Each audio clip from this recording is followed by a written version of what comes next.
Awesome. Quite a lot back. Okay, good. Awesome. So let's pick it up from where we left. Now we're looking at task G. Now task G was governance. And that was document 8 in your pre-release. We worked through that in the reflection video. So I'm not going to dwell on the triggers.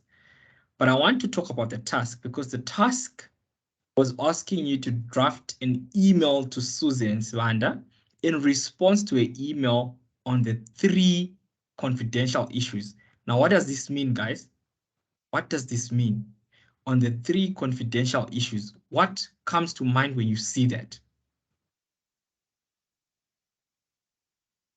What comes to mind when you see that?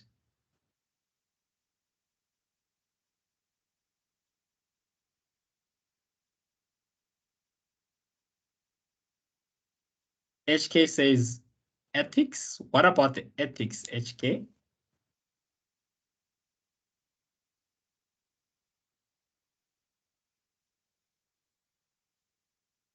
For me, if you're told in response to an email on the 3 confidential issues, it means that, number one, yeah, sure, there might be a possible ethical dilemma, like you're saying. But for me, it means your response must address all 3 areas. If you only address 2 of the matters, you're in trouble. You have to address all 3 areas, because you asked in response to your email on the 3 confidential issues. That means you identify all 3 issues. You should never, never, never sleep on that one, guys. Very, very, very important. Now, document G in the IOD. Document G in the IOD, you were asked, hi, please treat the information in this email as highly confidential. I would like to hear your advice on 3 particular issues which have been troubling me. And they are re-emphasizing this, your advice on the 3 issues. So you have to cover all 3 issues. So issue number 1, they were numbered. Number 1, in my email of 25 March 2022, I mentioned that Lampros had found a suitable property to develop a school in Somerset West, and that some of the directors were prepared to acquire the property and lease it to Lampros. Some of the directors were prepared to acquire this property and lease it to Lampros. That means they're directors that are prepared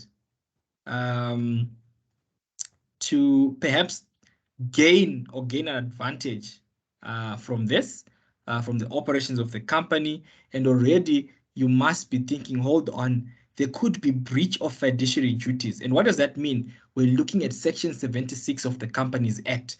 That part that says you must not use information you gain because of your position as a director to gain an advantage in your personal circumstances. Of course, the section goes on to talk about the other fiduciary duties. You're acting in best interest of the entity, in good faith, the director, etc. But here you needed to identify that. Hold on. If you're saying it transpires that Shanice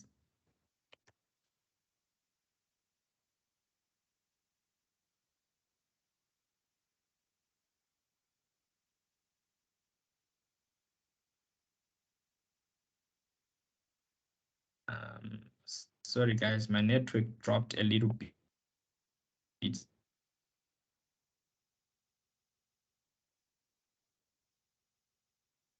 Guys, can you hear me?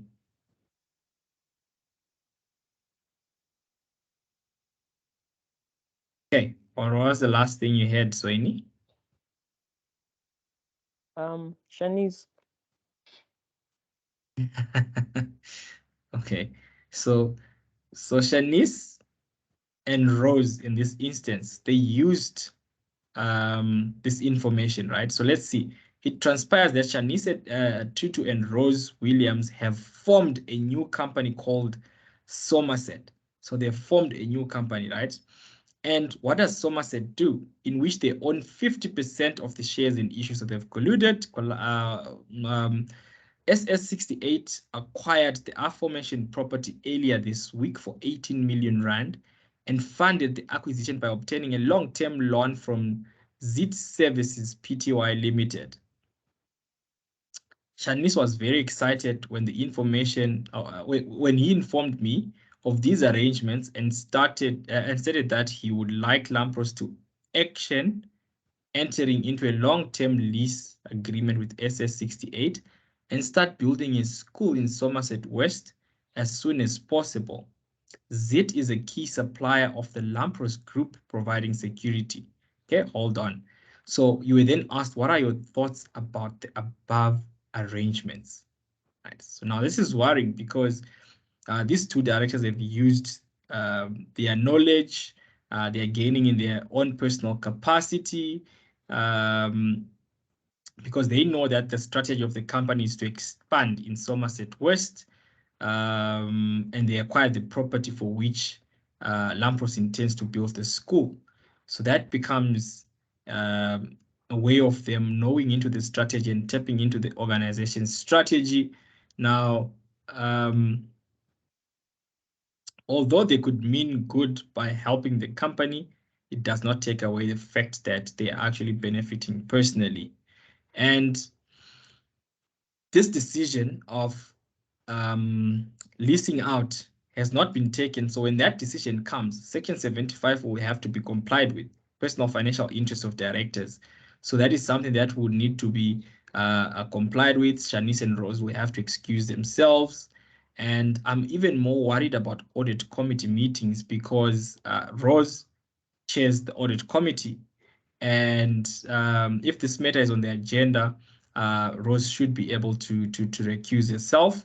Now, if we think about that loan from ZIT, what comes to mind, guys? What do you think about when you see that loan?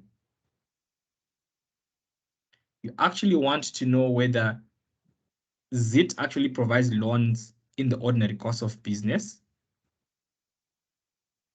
right? It's important. Did they declare a conflict of interest? That becomes also important. But for me, what's important there is that ZIT is a material supplier, i.e. it's a key supplier. ZIT is a key supplier. Why would one get a loan from a key supplier? What is the impact on the business? What is the impact on governance in terms of the Companies Act? What do you guys think?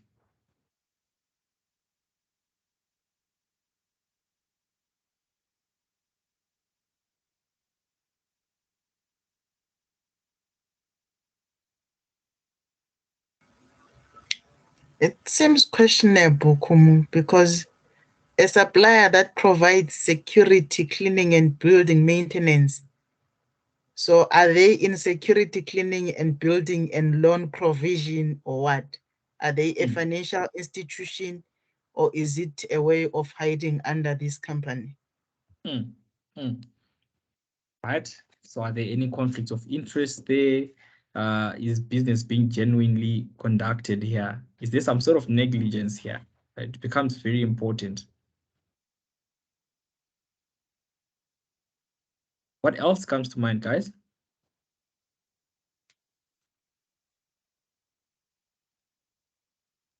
Hi, Kumu. Hello. So when I looked at it also, someone else could even think that is this could they be like an exchange here that is happening for contracts will give you this 18 million of a loan. So like a sort of an underlying, I don't want to use the word bribery, but it's sort of like an underlying. But I also, it came to my mind, what if Rose and Shanice had used intermediation on ZIT, since ZIT is like a supplier and they're like senior people charged with governance at Lampros. What if they said, give us this 18 million, we'll make sure that we keep on supplying these contracts to your company? That's quite possible. And would you ever question whether there's any relationship between ZIT and Somerset Shelf, SS68? What do you guys think? Do you think there's some sort of relationship? There could be related entities there.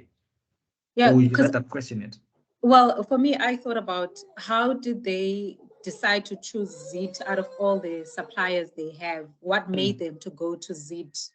Yes. So you that need to have means, that question in mind, right? Why is that? Because if there's some sort of relationship there, do you know that you might have an issue for who's the audit committee chair? Rose, right? You might have an issue for Rose. Do you know why?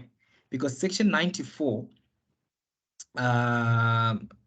subsection 4C of the Companies Act actually says that a member of the audit committee must not be related to any person who is a material supplier or a prescribed officer or involved in day-to-day management of the business. So if there's any sort of relationship there, there could be that non-compliance with section 94 as well, right? So that becomes very, very, very important. Does that make sense? yes. Who thought about this?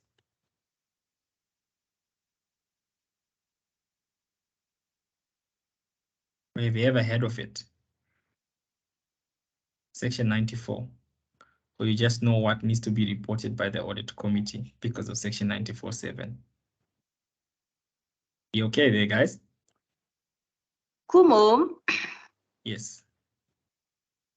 if, for example, if ZIT is in relation with the director, does it somehow mean the supplier has influence on the business? So maybe they can also affect how they are, how they price, like the pricing on their contract. I don't know. I'm not sure I'm following. Are you saying if they're a material supplier of mine or a key supplier of mine, they can influence how I do my pricing? Yes, or how they get the contract. Okay, but do you see any information that triggers that in the scenario? No, you asked if the shareholders and ZIT are related, right? Based on the company that they formed. Then I'm asking if will it have influence? Does it mean if this is they somehow related? Would that mean supplier have influence on the business? So you might want to question your business with that supplier. Is that what you're saying? Yes. Okay, good. Yes. I'm with you now. I follow. Okay. Good point. Hopotso?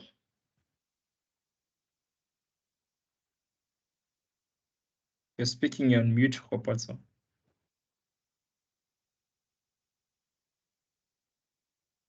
Okay, Nobuhle, do you want to go for it? Yes, Kumu.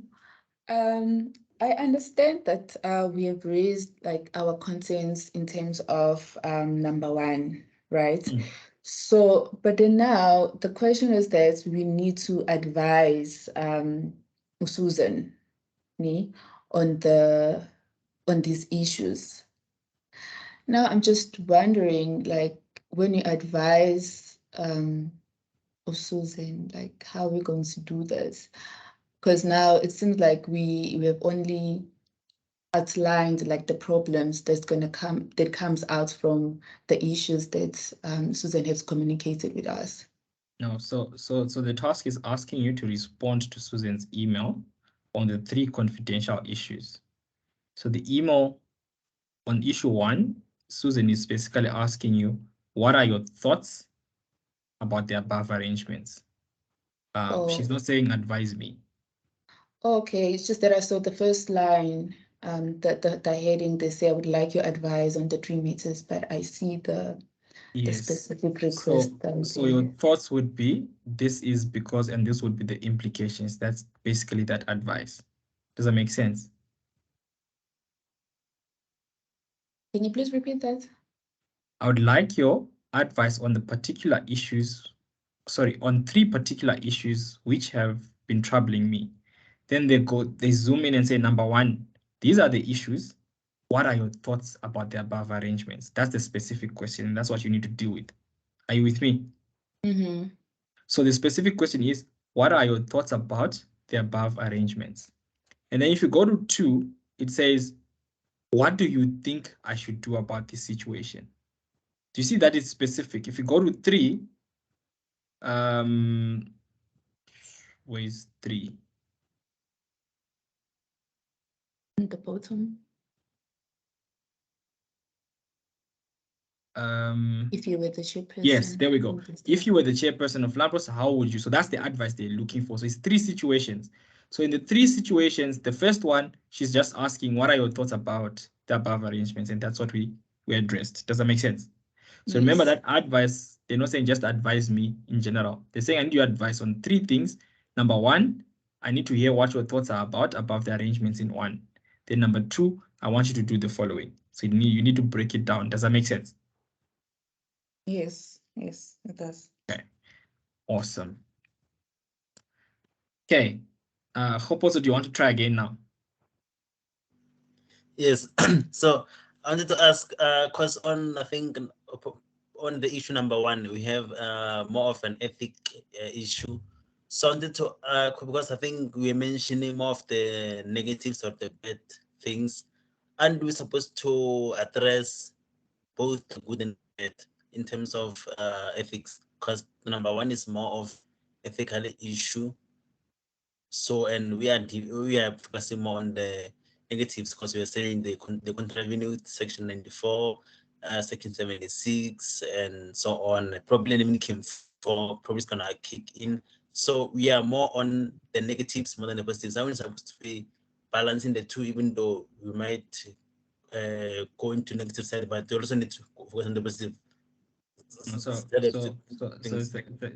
actually a governance issue. And the question was, what are your thoughts about the above arrangements, right? Mm-hmm. So if you had, I actually said, yeah, they could be doing it for the good of the business, but you need to look at, if you look at the pre-release, they did indicate, especially your issues around the Companies Act. Do you recall that? So you shouldn't ignore that fact. You need to bring it in to say, you know what? Yes, they're doing it for the good for the company. Maybe, it's a maybe. We don't know, because maybe they are benefiting themselves as well. But what is clear here is that even though the loan could help the company, they are going to benefit personally. And that's against Section 76, breach of fiduciary duty. And if at all, if ZIT is related to these guys, then Rose actually can't be a member of the audit committee, and it becomes a problem. Does that make sense?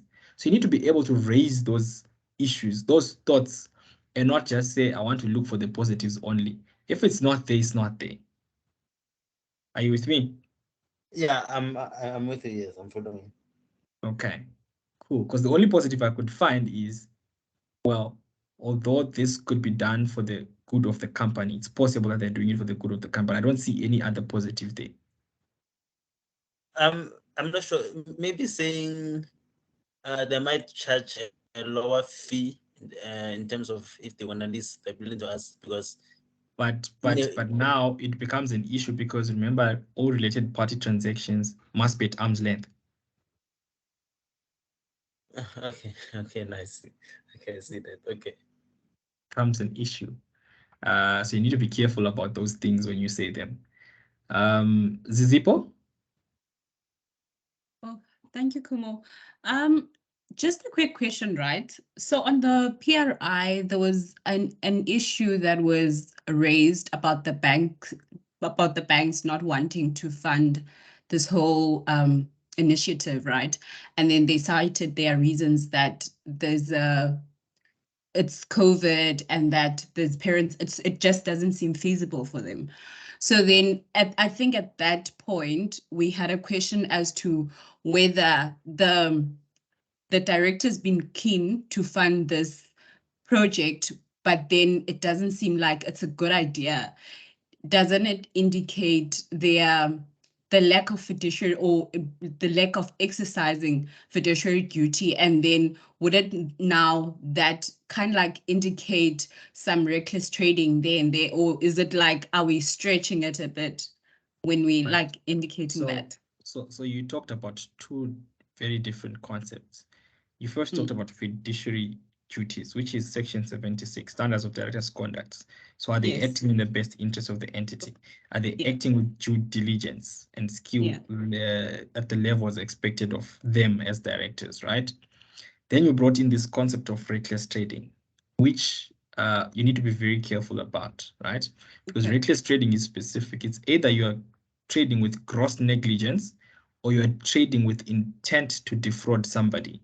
So if you can prove that they are being grossly negligent, like you are building your argument, then there could be that issue of reckless trading. But it's not always the case when you say there is reckless trading.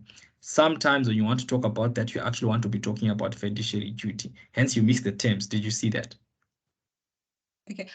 Okay. I think it's just that the maybe thinking that by when you see the lack of exercising fiduciary duty, then there's a possibility of reckless trading. But maybe I should just go back again But and you just must link see. it with what section 22 says, right?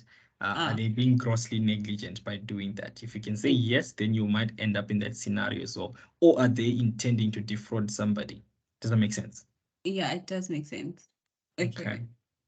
Awesome. Okay. Thank you. Lotteries? Will it be wrong also to take it to King 4 because the company said that they are striving to comply with King 4, and then the only independent non-executives are going about creating a company? Or is it a matter of if they get appointed or something like that, then that's where the issue is gonna come at? Because then, which means that there won't be an audit committee, and also Shanice won't qualify as the chairperson of the board. Yes. So you're saying that these people will not be independent anymore because of this. It's a very good point to raise, because if you're saying that you are striving for good governance, then you've got that issue because you're taking away their independence. I agree with you. Awesome. Okay, guys. Number 2. I have been concerned about Rose Williams' behavior in recent times. And remember, the ask here is, what do you think I should do about this situation, right? I've been concerned about Rose Williams' behavior in recent times. I hired a private investigator to follow her and do some research on her. I probably should have obtained permission from Shanice to do so, but they are very good friends, and I was worried that he would inform Rose about this. Anyway, the PI followed Rose to an internet cafe close to our head office last week. Rose was wearing sunglasses and elaborate headwear in an apparent attempt to disguise herself. The PI overheard Rose calling the Lampros whistleblowing helpline and alleging that the head of Lampros's procurement division, Sydney Poiter, was receiving kickbacks from some of our suppliers in return of Lampros extending service agreements with them.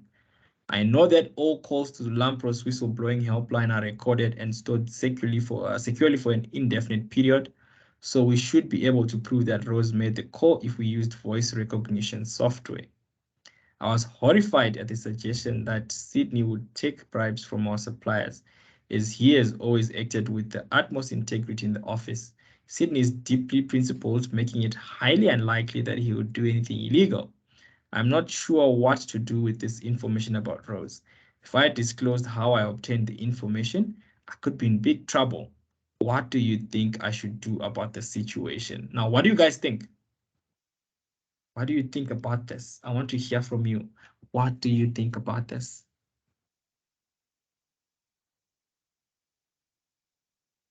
Alice, any thoughts?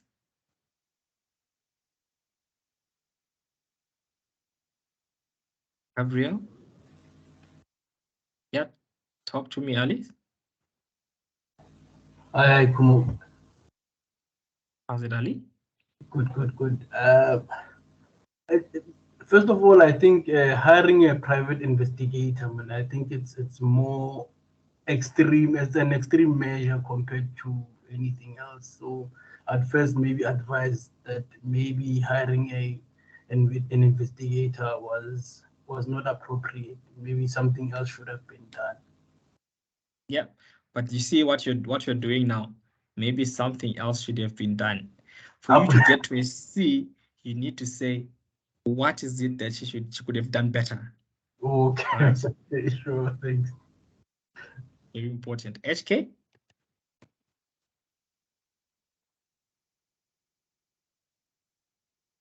HK? Okay, can't hear you. Come on, go for it. I think I'm concerned about, he's not saying much about Rose's behavior, the behavior that he's concerned about. Because then if maybe we had an insight of the behavior, you could follow the company's policies as to say if Rose is behaving in a certain way that is not allowed by Lampros, why wouldn't we follow the code of conduct? But you see what you're saying now. You don't even need to be told about the behavior they're concerned about. You're actually seeing that, well, hold on, you had a PI on somebody, but are there no protocols or processes you need to follow internally that you should have followed? So what do you think I should do about this situation? So if there are processes that you can now follow, you must go and follow that. You should disclose this to the other directors, what you did, because you might have done something illegal here, all right? Very, very, very important. You could have actually approached Shanice if you felt that their relationship was like that. Or if you're scared about that, you could have approached other directors and told them about it instead of getting unauthorized action such as putting a PI on somebody, which was not okay, by the way. And with the guidance of those directors, you could have perhaps obtained legal advice on the way forward. But now that you've done this, you might actually need legal advice, somebody to advise you on your actions that you've done and what would be the next steps forward for you to correct this or fix this or deal with this, because I might not be in a position to actually advise you. However, what I know is that because you've told me things that could result in non-compliance with laws and regulations, I might have to also tell somebody about this. I might need to seek legal counsel. I might need to raise this with the other directors, and the story goes on.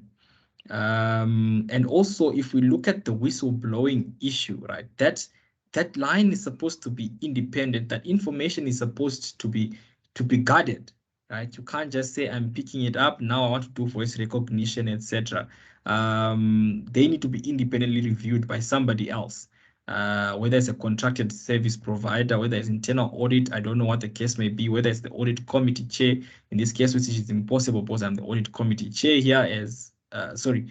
Rose will be the audit committee chair. And that becomes very, very, very important.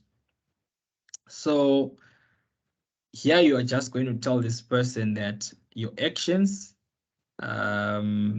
could be illegal. You need legal advice. And I might also have to take some action because of this. Does that make sense, guys? Loteris, is that a new hand or it's an old hand? It's a new hand. I was also looking at the information that they overheard saying Sydney is taking bribes. So I'm looking at this in two ways to say, okay, maybe Sydney is very close also to Susan. So there might be some bias towards Sydney for her to defend her, saying that the suggestion that he's taking bribes, he has integrity, or it might be also that maybe that company that they Shanice and Rose borrowed from, they want to hire them or give them extra contracts, and then maybe so that they can remove Sydney, because Sydney is deeply principled. He won't agree to their choice of a supplier, so he might refuse to take that contract. So I'm thinking also on this one, it's two ways. maybe Susan is too close to Sydney, the same way that she's saying that Rose is too close to Shanice, and therefore she's biased towards Sydney.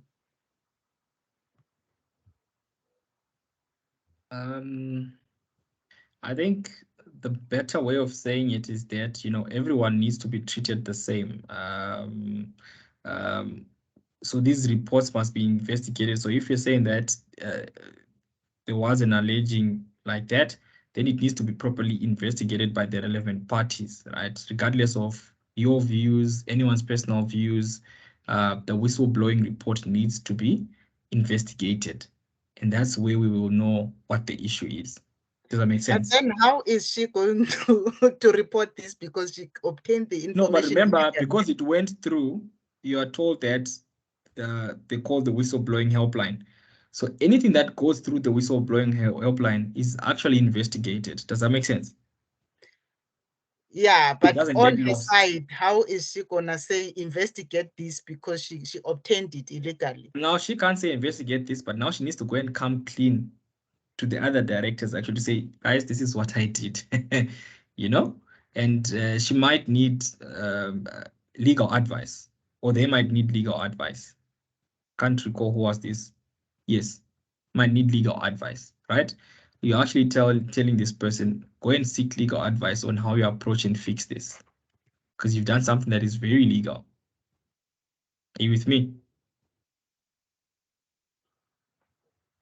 Yes.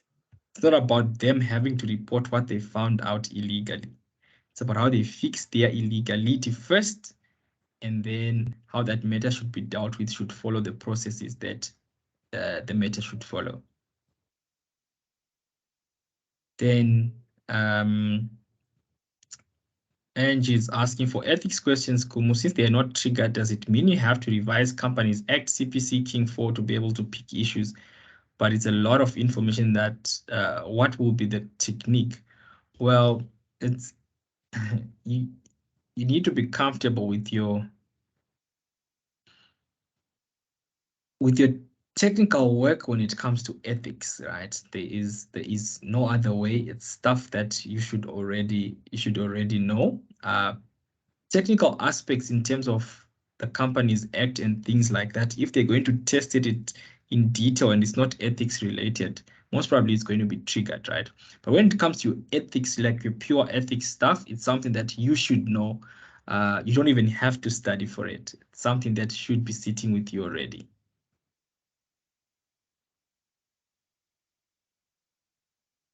Okay. Nelisa? I'm sorry, Kumu. I'm not discrediting or underwriting the fact that hiring a PI is incorrect, it's unethical.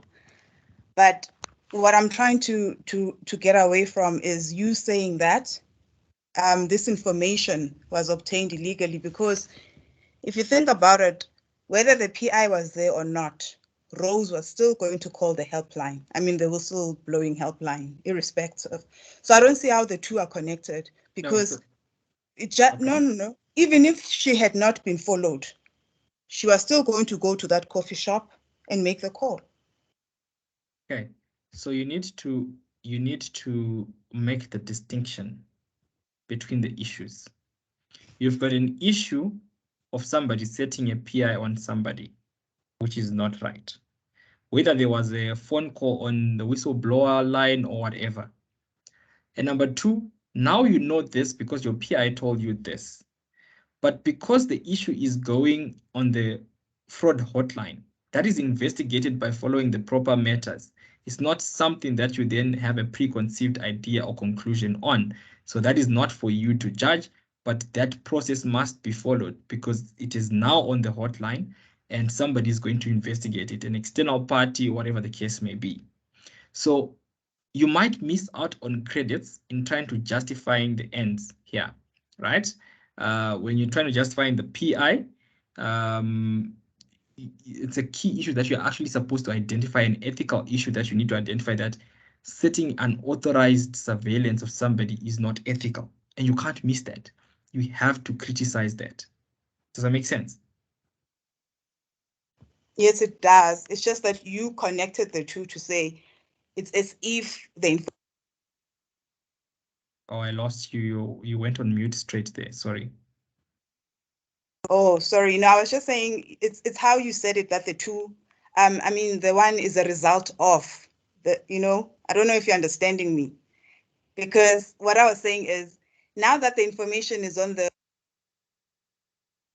It keeps muting you. I don't know what's happening, whether it's your side or it's the system that doesn't want you to speak, Nelisa. Okay, let's leave it. No, but I understand your point, but I think you should remember never to justify something. Deal with it as you get it, and it's very important to not write off something because you think the ends are justifies the means. It's very important. Okay. You might miss on credits that are very key. Okay, thanks. Okay, awesome. Yes. Sorry, Tritabile, I didn't put up my hand, but in the case of Nelisa, where you are a marker. Nelisa, you're now a case study. No, but now she's answered the one part.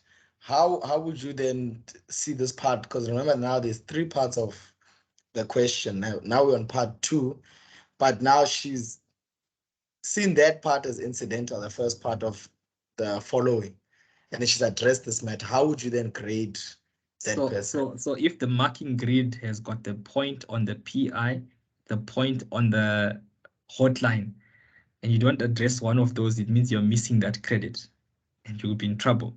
So if the marking grid has got that point, then sure, hard luck.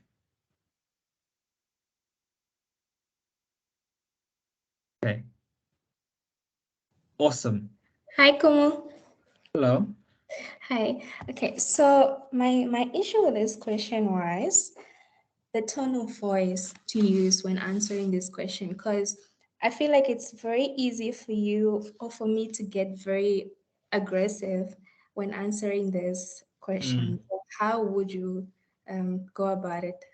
You must just take a step back and say, remember, this is a professional environment, and that's what you're being assessed on, being professional, right? Assessment of professional competence. So you must remember that, okay, if somebody was speaking to me about this, how would I want them to speak to me about it? It's as basic as that. All right, thank you. You're welcome. You don't have to go all in on people. It doesn't work like that at work. In ITC, it worked because you would criticize everything harshly and you get the marks. But in the working environment, it's a different ballgame. Okay. HK, your hand is up. Or was it you who was speaking now? Okay. Just me just now. Okay, good. Awesome. Now, guys, we've dealt with the PI issue. Let's look at the third issue. Sydney came to me last month with a complaint about Rose's behavior. This is a summary of what he said. So far, this is unsubstantiated. Rose demanded that Sydney attend a meeting with a new potential supplier of IT equipment to the Lampros group called Nowtrain, Pty Nowtrain. In the meeting, Rose stated that she had worked with Nowtrain for many years and they were the best IT equipment supplier she ever had encountered. After the meeting, Rose instructed Sydney to cancel the contract with Lampros' existing IT equipment supplier, with whom we spent an average of 1.5 million rand per annum, and to appoint Nowtrain to replace them with effect from 1 April 2022. Sydney explained the following to Rose. Well, hold on. 1, Lampros has procurement rules and procedures in place that require tenders for the supply of key services to Lampros before contracts can be concluded. 2, Lampros has a bid evaluation committee which evaluates and awards tenders. 3, neither Sydney nor anyone employed in the procurement division may sit on the bid evaluation committee. Sydney is therefore not authorized to award any such contract to a supplier.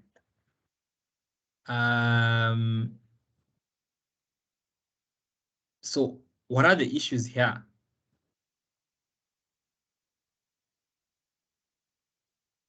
Well, the complaint to Shanice here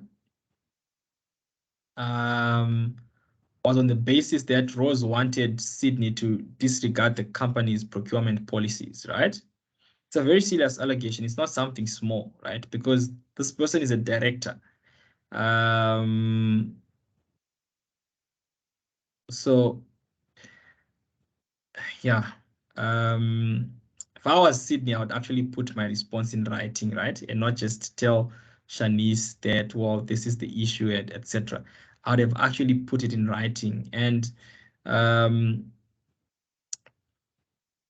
this is something that Shanice should treat seriously, right? And if he actually thinks if he thinks that his relationship with Rose is that cozy, he could say, well, I can't be part of this. Somebody else from the directors must deal with this, because we were told that they're very close, right? That becomes very important, and an investigation should be instituted around this to find the facts of the matter. Because this demand that is coming from Rose seems to be breach of fiduciary duty, right? i.e. standards of director's conduct. You can't act without a degree of care, skill, due diligence. You can't just act not in the best interest of the entity, not in good faith, etc., and all those things. Those are things you should be worried about and concerned about. Chilisile, your hand is up. Almost missed it. Thank you, Kumu. Hi, everyone. I was wondering, this point here, can we link it to document B? The part about the SLA, do you think it's linked to document B? Because I know there's an IT service provider that was appointed at short notice. Do you think it could be in relation to that? Well, it's not clear that this was appointed, right? So you can't then say it is them, but you could already see cracks in controls. Okay, would you advise that it's something that we raise or link if we do see such a link? If it is something that is clear, avoid making conclusions without information that is triggered correctly. All right, thank you. Okay, so if it was saying XY something here, because remember it was XY company, that was a different company.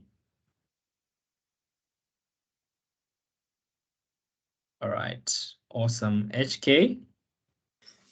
Hi, Kum. So since this is an internal control issue, would it be appropriate to suggest that we involve the internal audit function?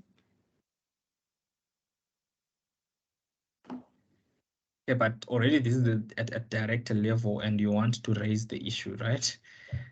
Because these are the directors not complying with it.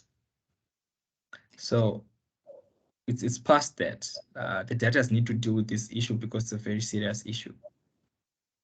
Okay. Thanks. Welcome.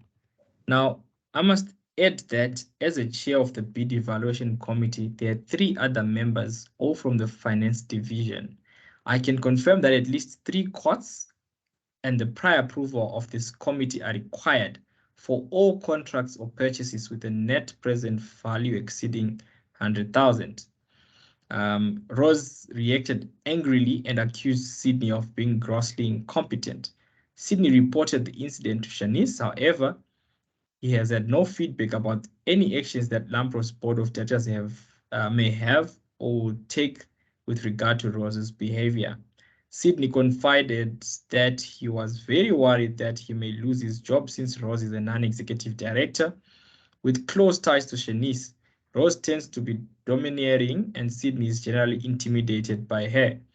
If you were the chairperson of Lampros, how would you deal with the matter received from Sydney and how would you respond to this situation? This is very important now, right? Because now you're saying, well, hold on.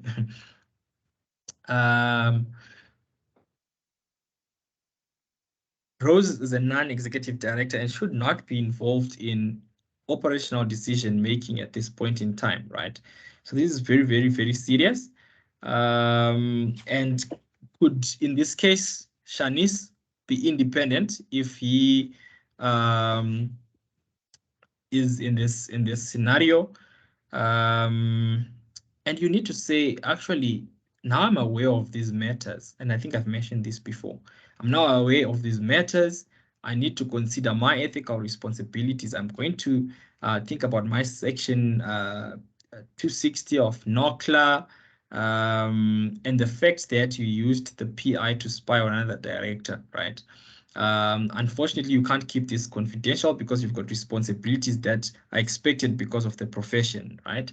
So perhaps if you disclose all these matters, I don't have to then do it for you, right? So you have to disclose this matter to the other directors. You have to talk about these issues. You have to tell them that this is what I have done, or this is what is happening. Then it makes it easier for me, and that's the story. HK, your hand is up again. Oh, sorry, that's a mistake. Okay, Bonyeka. Hi Kumu. I just wanted to ask, because when I read the second point and the third point, I felt like they were very connected to each other. It just painted a story of like there's this underlying thing that is happening between Sydney and Rose. And as Is it Shanice or Rose, or Sydney and Rose? Sydney and Rose, because remember, Rose went to report Sydney whistleblowing, and then Sydney had reported Rose a month before. So as Susan, I would, like you said earlier, like I would look at these things with a very objective mind, like all these allegations should be investigated. But then at the back of my mind, I'm also thinking about the fact that Susan is telling us that tenders that are above 100,000, we have to receive 3 codes, and then the evaluation team has to select. But then I'm asking, what about the ones that are below 100,000? Who chooses those ones? Could it be perhaps that maybe those are the ones Rose was talking about when it comes to Sydney? So that's where my mind was also going. But I do agree with you, like you had to like step back and be very objective, investigate, because it seems like there's an ongoing story that Susan might not be aware of that is happening between Rose and Sydney. It's a possibility, right? Good, I like it, Bongeka. All right, guys. It's 9 o'clock. Just to reflect, you needed to address the 3 matters. You need to think about the conflict of interest, the breach of fiduciary duties, your ethical considerations when it comes to loans from key suppliers, the legality of hiring a PI, the concerns that you need to raise with other directors, disclose what has been done by Susan, the duties of the other directors, and of course, the independence of non-executive directors. Somebody talked about linking King 4 and whether these guys are still independent, etc. So those were very, very important matters. Okay, are there any other questions before I close up? And I hope close off, and I hope this was very helpful and useful.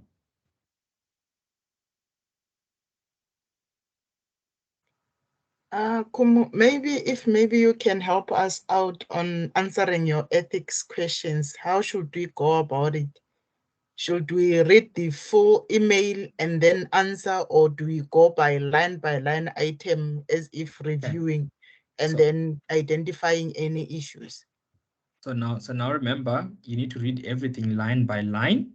It's very important. But also when you get to a task, you need to understand the whole context. So as you're reading line by line item, you're flagging your issues, and then you see what the task wants you to do after you've read everything. Does that make sense? But there's no substitute for reading everything line by line. Okay, thanks. Awesome. Elisa and then Granton, and I'm looking to close now because it's like 9:02. Oh, Kumu, it's just a quick short question. I wanted to ask, realistically speaking now, how much time should I have spent on this task? So remember, you are not looking at one task on the day. You've got X number of tasks. You need to allocate the time based on the tasks that you have on hand. Does that make sense? Okay, I should ask you, how long would you take to spend time on this particular Well, that one? would be very different because for me, it could take 5 minutes, Sure. right? So it depends, but I'm not saying it would take you 5 minutes. So it's very dependent on your speed and the other tasks, etc. So I can't use how long it's going to take me to give you an estimate of that. It's unlike back then in ITC where you would know that is 1.5 minutes per mark. APC is different. You've got 8 tasks and you need to allocate your time wisely. Just like how you would do it in the real life, you've got 8 hours in a working day and your boss comes with certain tasks. They need to allocate them to see how am I going to fit them in this day. Does that make sense? I think that's a better approach. And not to say I'm going to spend 1 hour on this task because you might spend too much time there, or you might spend too little time there.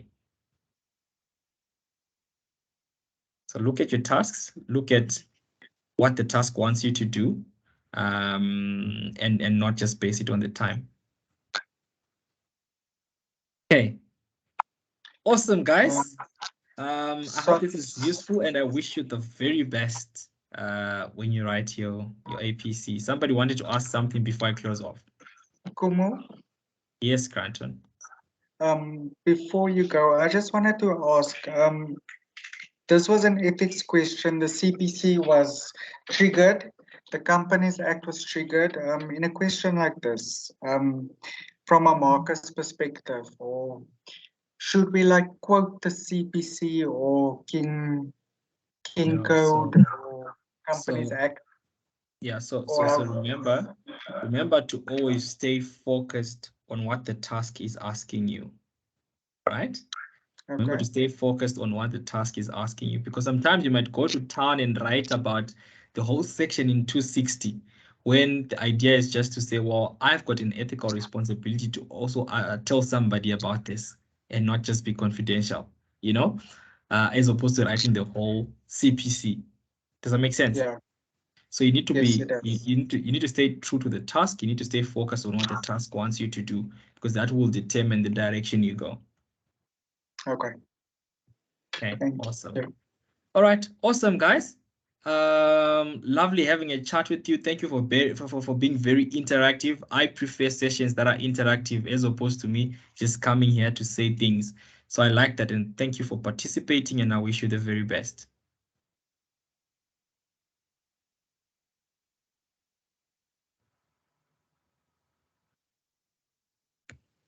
Thank you, Kumu. A pleasure.